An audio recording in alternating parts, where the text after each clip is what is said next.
অংকিতা তই আজি টিফিনত কি আনিছা কিনো আনিম আৰু সদায় অনাৰ দৰে ৰুটি আৰু আলু ভাজি বা অংকিতা তহঁতৰ মায়ে ইমান ধুনীয়াকৈ আলু ভাজি আৰু ৰুটি বনাই খালে খাই থাকিবলৈ মন যায় দে না তোৰ টিফিনটো মোক দে মোৰ টিফিনটো তই খা নিশা তই মোৰ টিফিনটো সদায় কিয় খাৱ বাৰু তোৰ টিফিনত তোৰ মায়ে ইমান ধুনীয়া ধুনীয়া খোৱা বস্তু দি খেদায় আৰু মোৰ টিফিনৰ আলু ভাজি ৰুটিখিনি তই সদায় কিয় খাই ভাল পাৱ তইতো টিফিনত সদায় বেলেগ বেলেগ খোৱা বস্তু আন আজি কি আনিছনো পনীৰ পৰঠা আৰে তই পনীৰ পৰঠা আনিছ আৰু তই মোৰ ৰুটিকেইখন খাবলৈ লৈছ খা খা তোৰ টিফিনটো তই খা নেলাগেও মই এইবোৰ খাই বৰ বেয়া পাওঁ তই খা না অংকিতা তই বেয়া নাপাবি তোৰ টিফিনটো মই সদায় কিয় খাওঁ জান তই এদিনো ভাল বস্তু খাবলৈ নাপাওঁ আৰু মই সদায় সদায় বেলেগ বেলেগ খোৱা বস্তু আনো টিফিনত গতিকে মই মোৰ টিফিনটো তোক খাবলৈ দিওঁ আৰু তোৰ আলু ভাজি ৰুটিৰ টিফিনটো মই খাওঁ মইতো ঘৰত এইবোৰ বস্তু খাই থাকিবলৈ পাওঁ তই মোৰ প্ৰিয় বান্ধৱী গতিকে মই যিমান পাৰোঁ তোৰ কাৰণে সদায় টিফিনত ভাল ভাল খোৱা বস্তু লৈ আহিম নিশা কি ভাবি আছনো নাই নাই একো ভবা নাই তহঁতৰ মায়ে ইমান ধুনীয়াকৈ ৰান্ধিবলৈ জানে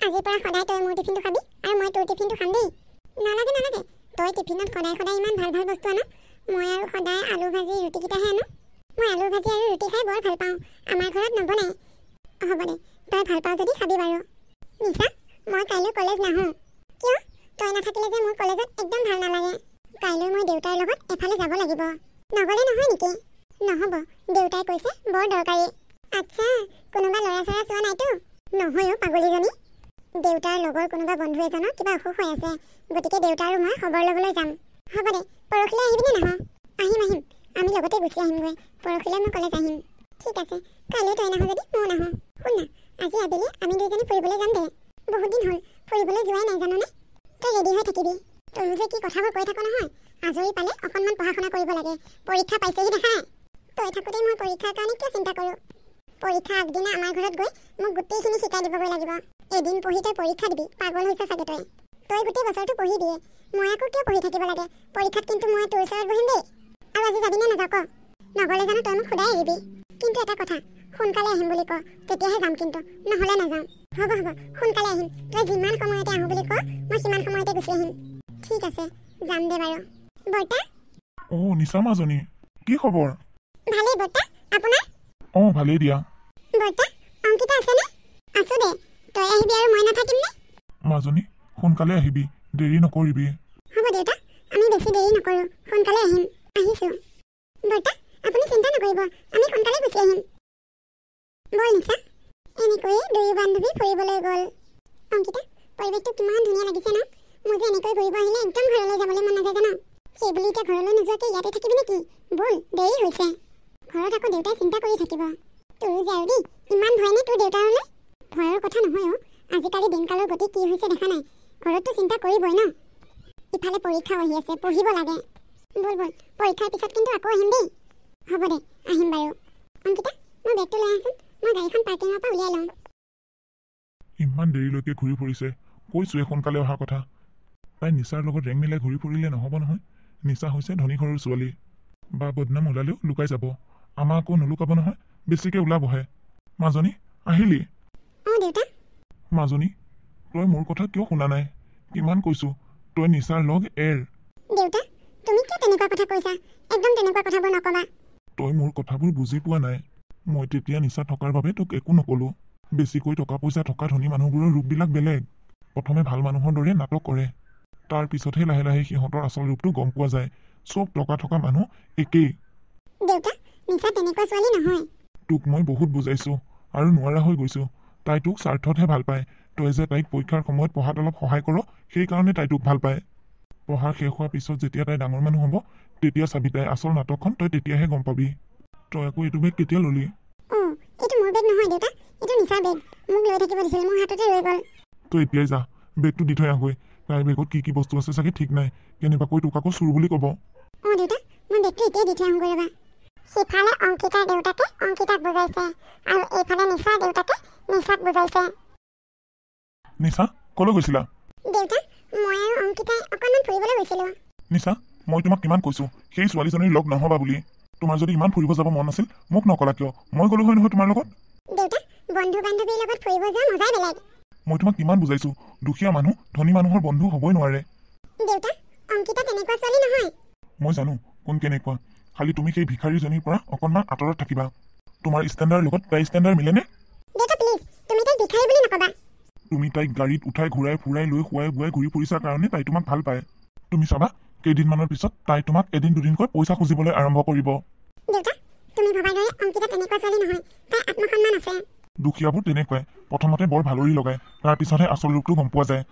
মই তোমাক আকৌ কৈছো, তুমি সেই ভিখাৰীজনীৰ লগ অতি সোনকালে এৰা। দেউতাৰ চব কথা মানি দিওঁ, মই এই কথাটো মানিব নোৱাৰো। আনফালে অংকিতাই বেগটো দিবলৈ আহি বাহিৰৰ পৰা সকলো কথা শুনি আছিল আৰু অংকিতাই কাকো মাত নিদিয়াকৈ কান্দি কান্দি গুচি গ'ল। কিছুদিন পিছত লাষ্ট ইয়েৰৰ ৰিজাল্ট দিছে। নিচাই অংকিতাক বিচাৰি পাগল হৈ ফুৰিছে। ক'ত গ'ল বাৰু আজি ৰিজাল্টৰ দিনাও তাই নাই, মোকনো এবাৰো ক'ব নোৱাৰিলে নে ক'লৈ গৈছে। ইফালে যে অংকিতাই দেউতাকক লৈ হস্পিটেলত আছে নিচাই গমেই নাপায়। ডক্টৰ ছাৰ প্লিজ আপুনি মোৰ দেউতাক বচাওক যেনে তেনে। চাওক আমি চেষ্টা কৰি আছো, তেওঁক যিমান পাৰি সিমান সোনকালে অপাৰেশ্যন কৰিব লাগিব। আপুনি 2 লাখ টকা এটা যোগাৰ কৰক, আৰু বেছি দেৰি হৈ গ'লে অসুবিধা হ'ব কিন্তু পিছত। নাই নাই ছাৰ, আপুনি অপাৰেশ্যনৰ ব্যৱস্থা কৰক, মই টকা যোগাৰ কৰিম। অংকিতাই মিতিৰ কুটুমৰ ঘৰে ঘৰে টকা বিচাৰি ভাগৰি পৰিছে। দেউতাকক চিকিৎসা কৰিবলৈ কোনো অলপো সহায় নকৰিলে। এতিয়া ভেটিটোকে বিক্ৰী কৰিব লাগিব, নহ'লে আৰু উপায় নাই। দেউতাক যেনে তেনে হস্পিটেলৰ পৰা মুকলি কৰি আনিবই লাগিব। ডক্টৰক ক'লোৱে অপাৰেশ্যন কৰাৰ কথা, ডক্টৰে চাগে অপাৰেশ্যন কৰিলেই দেউতাৰ। কিন্তু এতিয়া হঠাতে ভেটি মাটি কাক বিক্ৰী কৰোঁ, কোনে কিনিবনো? মই নিচাৰ ওচৰলৈ যাওঁ, নিচাই মোক এই ক্ষেত্ৰত সহায় কৰিব। সিহঁতৰ ধেৰ ধনী ধনী মানুহ চিনাকি আছে, কাৰোবাক নহয় কাৰোবাক তাই এই মাটিখিনি বিক্ৰী কৰি দিব পাৰিব। খুৰা কোৱা, কিয় আহিলা? মই নিচাক এবাৰ লগ পাবলগীয়া আছিল খুৰা। তাই নাই, তাই মোমায়েকৰ ঘৰত আছে। তাই কেতিয়া আহিব খুৰা? তাইৰো ইয়ালৈ নাহে, তাই তাতে থাকিব। তুমি তাইৰ কথা পাহৰি যোৱা, তাইক আৰু তুমি কোনোদিনাখনেই লগ নোপোৱা। মই তাইক এবাৰ লগ পাব লাগিছিল খুৰা, বৰ ডাঙৰ কথা এটা আছিল। কি কথা? মোকেই কৈ থৈ যোৱা, মই তাইক কৈ দিম। খুৰা মোৰ দেউতাৰ অসুখ হৈ আছে, তেওঁ এতিয়া হস্পিটেলত আছে, অপাৰেশ্যন হৈছে কালি। দেউতাৰ অপাৰেশ্যনৰ কাৰণে 2 লাখ টকা লাগে। তাৰমানে তুমি তাইৰ ওচৰত টকা বিচাৰি আহিছা? ইমান সাহ তুমি ক'ত পালা? কেনেকৈ ভাবিলা তাই তোমাক 2 লাখ টকা দি সহায় কৰিব বুলি? নহয় খুৰা, মোক সহায় কৰিব নালাগে টকা দি। মই তাৰমানে আমাৰ ভেটি মাটিখিনি বিক্ৰী কৰোঁ বুলি ভাবিছোঁ। সেয়েহে ভাবিছোঁ কোনোবা মানুহ এজন পোৱা হ'লে তাইক খবৰটো দিলে তাই ইটো সিটো মানুহক চিনি পায়, ক'ব পাৰিলে হয়।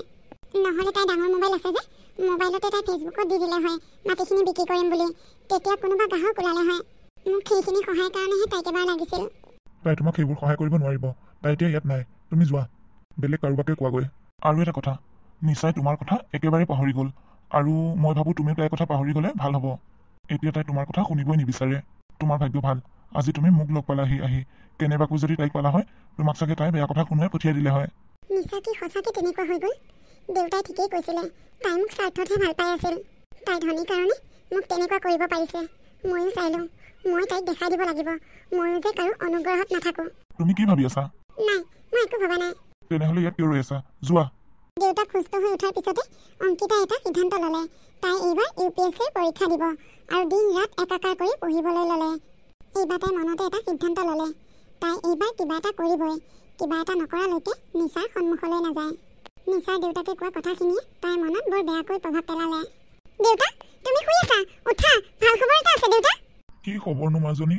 গাটো বেয়া লাগি আছিল, সেইকাৰণে শুই আছো। দেউতা মই UPSC পাছ কৰিলোঁ, মোৰ চাকৰি হৈ গ'ল দেউতা। কি সঁচা? দেউতা সঁচা, মোৰ সপোনটো পূৰ হ'ল দেউতা। এতিয়াৰ পৰা আৰু তুমি মোৰ কাৰণে একোনো কষ্ট কৰিব নালাগে। এতিয়াৰ পৰা যি কৰোঁ চব ময়ে কৰিম। তোমাক মই ভাল হস্পিটেলত নি চিকিৎসা কৰাম দেউতা। ভগৱানে যে তেওঁ চকু মেলি চালে, প্ৰথম চেষ্টাতে যে তই পাছ কৰিলি, মই বৰ ভাল পাইছোঁ। দেউতা তুমি মোক আশীৰ্বাদ কৰিবা, মই যাতে এনেকৈ আগুৱাই যাব পাৰোঁ। কিছুদিনৰ পিছৰ কথা। বৰুৱা কি হৈছে? কিবা এটা কম কম বুলি ৰৈ থকা যেন লাগিছে দেখোন। মেডাম আপুনি যদি বেয়া নাপায়, কাইলৈ মই আপোনাক দুপৰীয়া মোৰ ঘৰত নিমন্ত্ৰণ দিব খোজোঁ। বৰুৱা ডিউটি আছে, কেনেকৈ যাম? মেডাম ডিউটিৰ পৰা আহি দেৰিকৈ গ'লেও হ'ব। মোৰ পত্নীয়ে আপোনাক এবাৰ লগ পাবলৈ বৰ আগ্ৰহী হৈ আছে। হয় নেকি? হ'ব দিয়া, তুমি কৈছা যিহেতুকে মই বাৰু যাবলৈ চেষ্টা কৰিম। কিন্তু এটা কথা, একো আইটেম নকৰিবা দেই মই যাম বুলি। মোৰ কোনো গেৰাণ্টি নাই, মোৰ কথা জানাই দেখোন। হ'ব মেডাম, আপুনি গ'লেই হ'ল খালি। ঠিক আছে বাৰু, তুমি দাসক কোৱা গৈছোন গাড়ীখন উলিয়াবলৈ, মোৰ এফালে যাবলগীয়া আছে। Okay madam. ফুৰিব যাবলৈতো মোৰো মন যায়, কিন্তু কি ক'ম, যিটো দায়িত্ব মোৰ ওপৰত আছে, ক'লৈকো যাব নোৱাৰা হ'লোঁ। নিচা বাইদেউ পালেহি চাগে। তুমি যোৱাচোন, দৰ্জাখন খুলি দিয়াগৈ। মই নাযাওঁ তাইৰ সন্মুখলৈ, তাই ভিতৰলৈ আহি মোক দেখিব লাগিব। মেডাম আহক। অংকিতাই ভিতৰ সোমাই নিচাক দেখি চক খাই গ'ল, আৰু তাইৰ লগতে মিছা কথা কৈ বাহিৰলৈ ওলাই গ'ল।